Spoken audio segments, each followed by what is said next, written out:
අයිබෝවන් යාළුවෝ මම අද ඔයාලට කියලා දෙන්න යන්නේ කොළකොඩ මාළු මිරිස් වගාවේ කොළකොඩ වීමේ රෝගයට හදන්න පුළුවන් ස්වභාවික පලිබෝධනාශකයක් ගැන.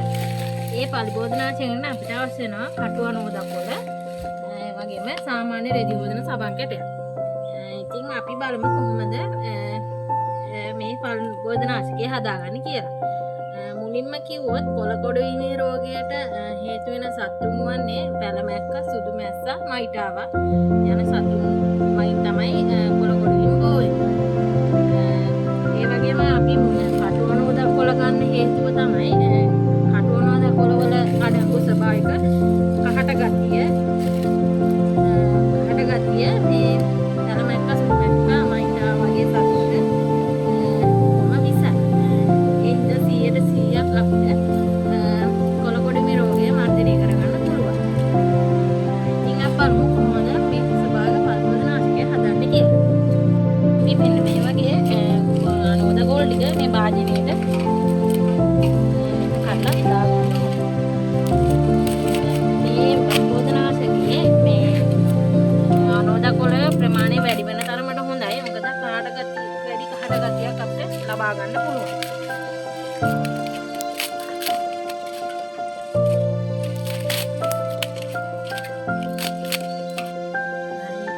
අපිට මේක හදන්න ඕන වෙනවා සාමාන්‍ය රෙදි හොදන සබන්. මේක ග්‍රෑම් 110 ග්‍රෑම් 110 සබන් කැටයක්. මේකෙන් අපිට ඕනේ සබන් කැලේ 10ක කොටසක්. මේ ආකාරයට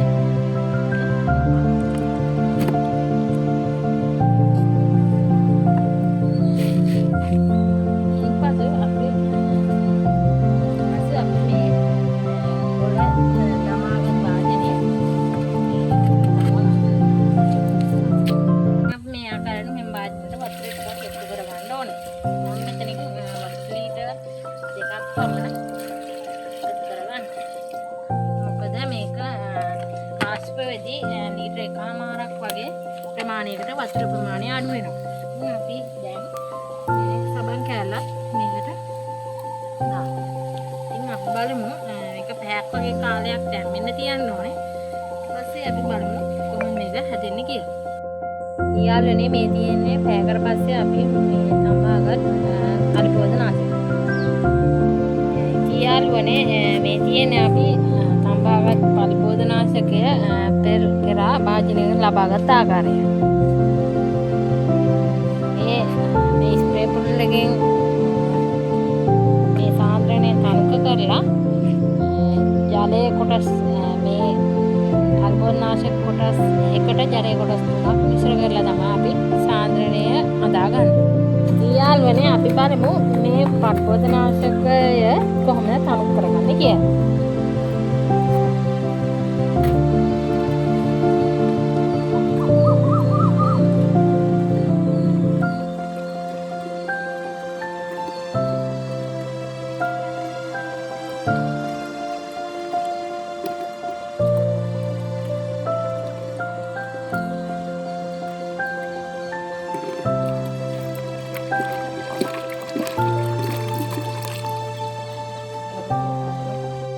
යාළුවනේ අපි දැන් මේක මිශ්‍රණය තනු කරගද්දි මේ අමුද්‍රව්‍ය මිශ්‍රණය එකට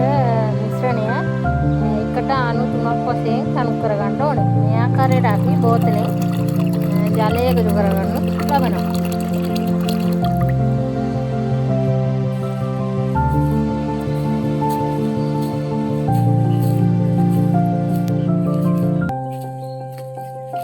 යාළුවනේ මේ තියෙන්නේ ස්වභාවයේ කොළකොඩ වෙච්ච ශාකයක්. අපි බලමු මේ පලිබෝධනාශකය කොහොමද මේකට යොදන්නේ කියලා. සාමාන්‍යයෙන් මේ පලිබෝධනාශකය දින දෙකෙන් දෙකට වගේ තමයි පාවිච්චි කරන්න ඕනේ.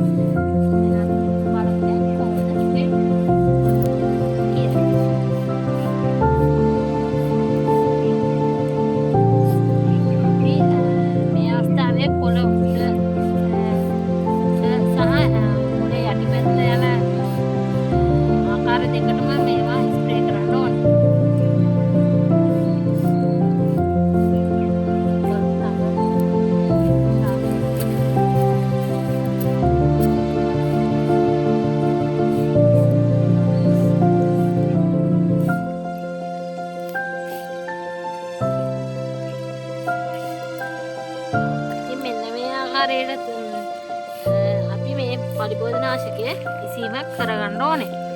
සාමාන්‍යයෙන් ඉසීම කරන්නේ හවස් වරුවේ, උදේ වරුවේ ඉසීම සුදුසු නෑ.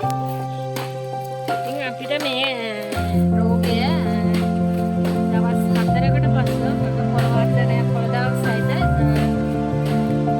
ශාකයක් බවට පත් කරගන්න පුළුවන්. ඉතින් මේ තියෙන්නේ මේ පල්බෝධනාශකයේ යොදලා දවස් 4කට 5කට පසු තියෙන පොළ. මේ පල්බෝධනාශකයේ ඉසීමෙන් පරිසර හිතකාමී අපිට පලිබෝධ මර්ධනය කරගන්න පුළුවන්. ඉතින් අදහසක් ගත්තනම් මේ පිළිබඳ අදහසක් ගත්තනම් මගේ channel එක subscribe කරන්න. ඉතින් හැමෝටම සුබ දවසක්.